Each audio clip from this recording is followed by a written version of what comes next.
Hello friends, Grizz from Official PlayStation Australia here, and unfortunately I don't have any Fallout 4 videos for you. We're legally bound to not show our playthrough footage just yet, so stay tuned to this channel for all that content come launch day.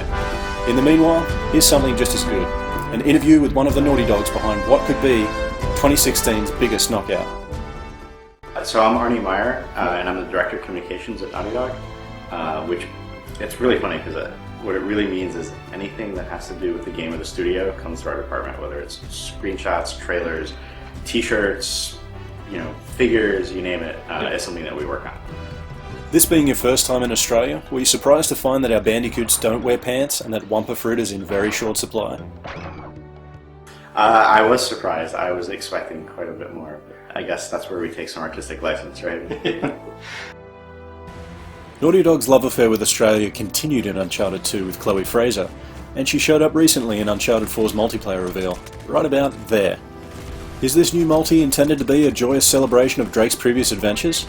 And while we're on the topic, how do you balance the powerful new grapple hook finisher? It looks OP as hell. I think a lot of what it is, it's driven from that Uncharted 4 for us is, we've been saying internally, this is the Uncharted game we've always wanted to make.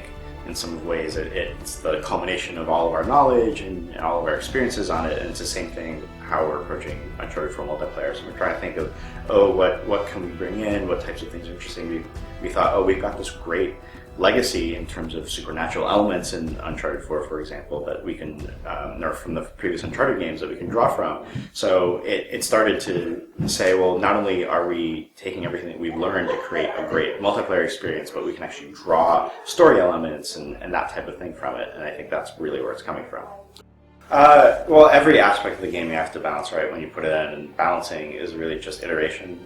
We actually have a playtest every day at Naughty Dog for multiplayer, where we encourage everyone from the studio to join in, and that helps us get a lot of quantitative and qualitative data in terms of how any new features or elements we're doing in, and we encourage everyone to go to multiplayer designers and give them a piece of their mind, whether it's good or bad, in terms of a lot of the game modes. So a lot of the balance comes from seeing how people use it and do things like that. The thing is, it's like any other chargeable attack, because you have to charge the attack, so that leaves you vulnerable, and that's the big way to balance it, is that it might be a more powerful melee attack, but you're going to be vulnerable because you can't do anything else as you're closing distance.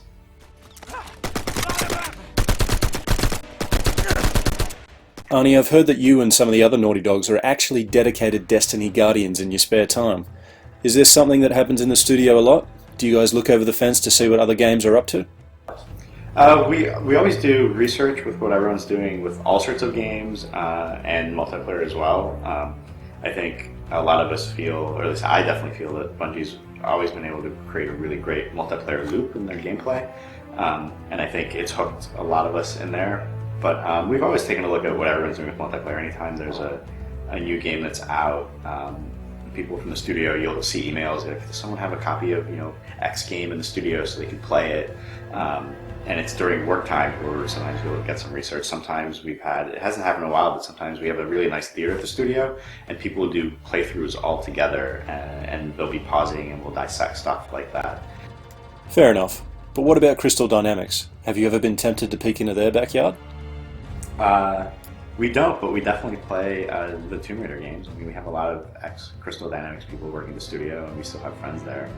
I'm sure they do the same thing for us. So, I mean, the thing is, you look at video games as a medium, and everyone's really averse at either borrowing elements for other games. Like, everyone's sort of, there's this feeling that you have to come up with something completely unique, and you can't rehash something that someone else has done, or it feels like you're copying or stealing. But when you look at the history of other visual medium like photography or film, everyone's always building on what came before them, and it really has to be that way with video games as well. And that sort of stigma shouldn't exist, because I think that's what's really going to propel video games forward.